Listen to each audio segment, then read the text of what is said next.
Hi welcome to my channel Vishwari blogs. ఈరోజు మళ్ళీ మంచి స్నాక్ చేయబోతున్నాను. ఎందుకంటే మా ఆయన అడిగాడు కాబట్టి మా ఆయన అడిగినప్పుడు నేను చేయకుండా ఉంటానా, ఖచ్చితంగా చెయ్యాలి కదా, మరి చేసేద్దాం పదండి.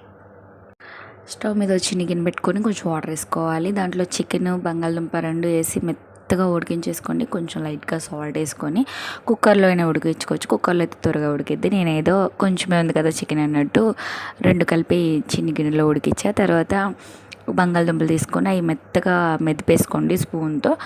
చికెన్ చేత్తో మంచి చిన్న చిన్న పీసెస్ చేసేసుకొని పక్కన పెట్టేసుకోండి. ఇవి రెండు తీసుకొని ఇందులో కొంచెం పసుపు, సాల్ట్, కారం మనకి ఎంత కావాలో అంత. నేనైతే ఎక్కువ తింటా కదా కొంచెం ఎక్కువ వేసుకున్నాం మేము. ధనియాల పొడి ఒక స్పూన్, గరం మసాలా నేనైతే ఇంట్లో ఉన్న మసాలాలతో చేసేస్తున్నాను. మీ దగ్గర ఏది ఉంటే అది వేసేసుకోవచ్చు. కార్న్ఫ్లెక్స్ తీసుకున్నాను నేనైతే. మీరైతే బెడ్ క్రమ్స్ అయినా తీసుకోవచ్చు, రెండిట్లో ఏదైనా పర్లేదు. ఒక గుడ్డు పక్కన పెట్టేసుకొని నేనైతే స్లైసెస్ వేసుకున్నా, నార్మల్ చీజ్ వేసుకోవచ్చు. ఏది వేసుకున్నా మంచిగా కలిపేసుకొని రౌండ్ బాల్ చేసుకొని పక్కన పెట్టుకోండి. తర్వాత వడల్లా చేసుకొని గుడ్డు తీసుకొని మంచిగా బీట్ చేసి పక్కన పెట్టండి. ఆ బాల్స్ని లైట్గా ఇలా వడలా చేసుకొని ఫస్ట్ గుడ్లో డిప్ చేయండి. తర్వాత బ్రెడ్ క్రమ్స్లో అటు ఇటు మంచి పట్టించిన తర్వాత అన్నీ చేసుకొని ఆ పక్కన పెట్టేసుకోండి.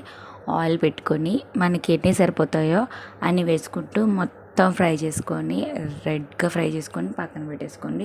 అదే అండి, ఇప్పుడు మనం చికెన్తో మంచి కొత్తగా స్నాక్ చేస్తున్నారు కదా, చికెన్ చీజ్ స్నాక్. అదే నేను ట్రై చేశాను, చాలా బాగా వచ్చింది. మాకైతే చాలా బాగా కుదిరింది. ఫస్ట్ టైం చేసిన. మా ఆయన ఏ రెసిపీ చూసినా నాకు తినాలనిపిస్తుందని నాకు పెడతారు, నాకు సెండ్ చేస్తారు. నేను అలా నాకు ఇంట్లో ఉన్న దాంట్లో నాకు వచ్చినట్టు నేను వండి పెడతాను. మా ఆయనకి చాలా నచ్చింది. చూసారా, ఎక్స్ప్రెషన్లోనే తెలుస్తుంది టేస్ట్. మాకైతే చాలా నచ్చింది. ట్రై చేయండి, ఖచ్చితంగా మీకు నచ్చుతుంది.